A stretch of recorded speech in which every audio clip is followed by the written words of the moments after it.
Assalamualaikum warahmatullahi wabarakatuh. Halo teman-teman semua, gimana kabarnya? Sehat-sehat semua kan?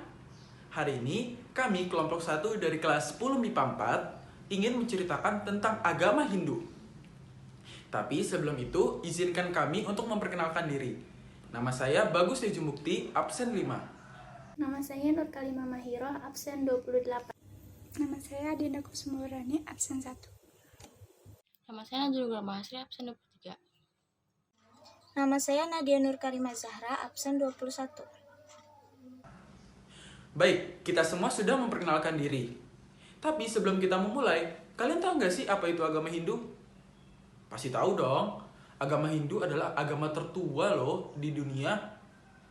Menurut sejarah, agama Hindu masuk dan dikenal oleh manusia sejak 1500 sebelum Masehi. Nah, untuk mengenali lebih lanjut, yuk kita ke India aja langsung.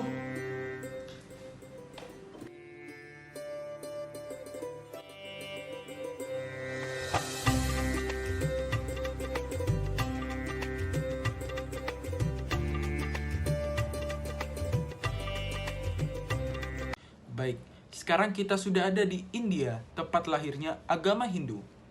Karena kita sudah di India, mari kita kembali sejenak untuk melihat sejarah bagaimana lahirnya agama Hindu.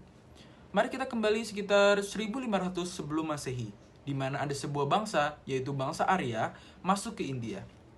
Bangsa Arya ini membawa banyak sekali perubahan pada tata kehidupan masyarakat India. Lalu, bangsa Arya melakukan integrasi dengan bangsa Dravida sehingga lahirnya agama Hindu. Lalu, bangsa Arya mulai menulis kitab Weda, yaitu kitab suci agama Hindu yang kita kenal juga sampai sekarang.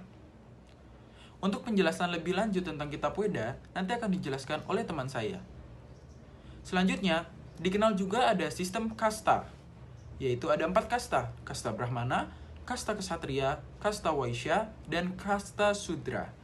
Di mana kasta Brahmana yaitu keagamaan, kasta Ksatria yaitu pemerintahan, kasta Waisya yaitu petani dan pedagang, dan kasta Sudra adalah pekerja kasar. Lalu, apa sih yang disembah oleh penganut agama Hindu? Penganut agama Hindu menyembah banyak sekali dewa-dewa. Tapi ada 3 dewa utama, yaitu disebut juga Dewa Trimurti.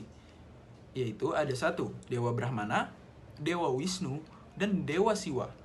Di mana Dewa Brahmana adalah sang pencipta yang bertugas menciptakan alam semesta beserta isinya.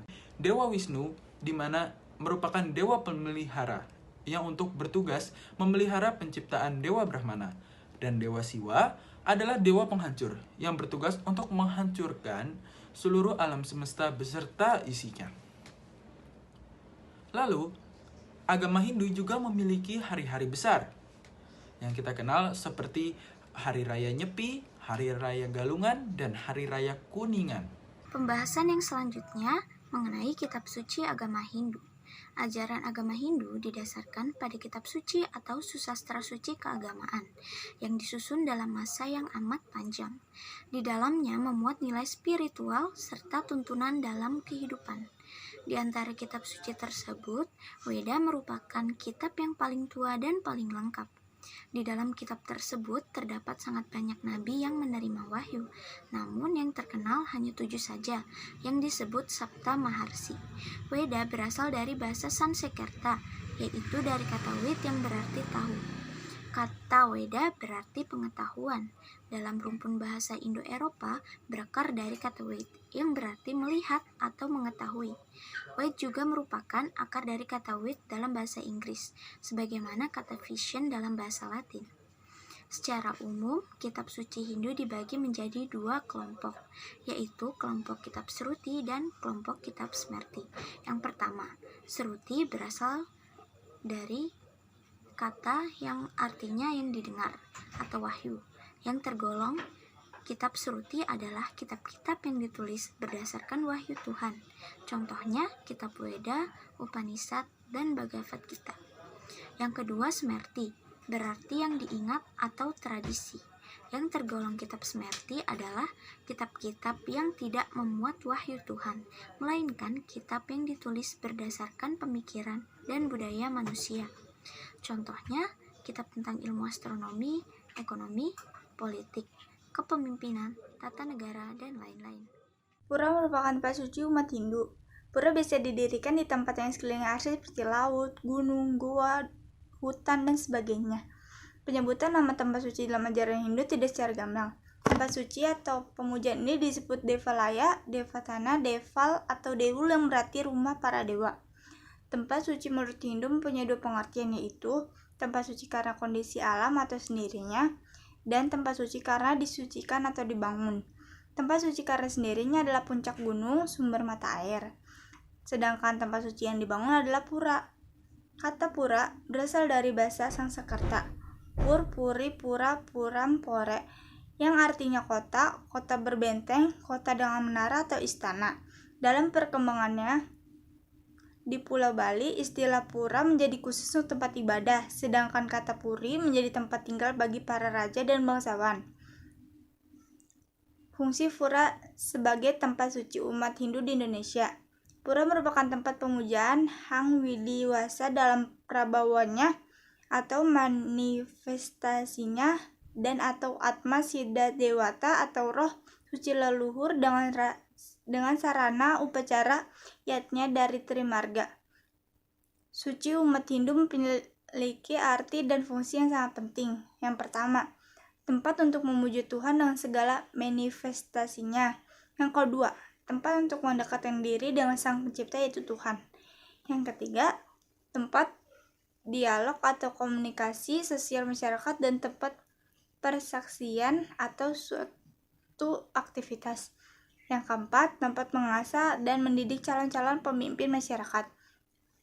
Menurut Nggah Rai, fungsi pura dapat dikelompokkan dalam 3 kelompok, yaitu fungsi spiritual, Dharma Sedana, Dharma Yatra. Yang kedua, fungsi pendidikan, Dharma Wacana, Dharma Tula. Yang ketiga, fungsi sosial, Dharma Selanti dan Dharma Gita.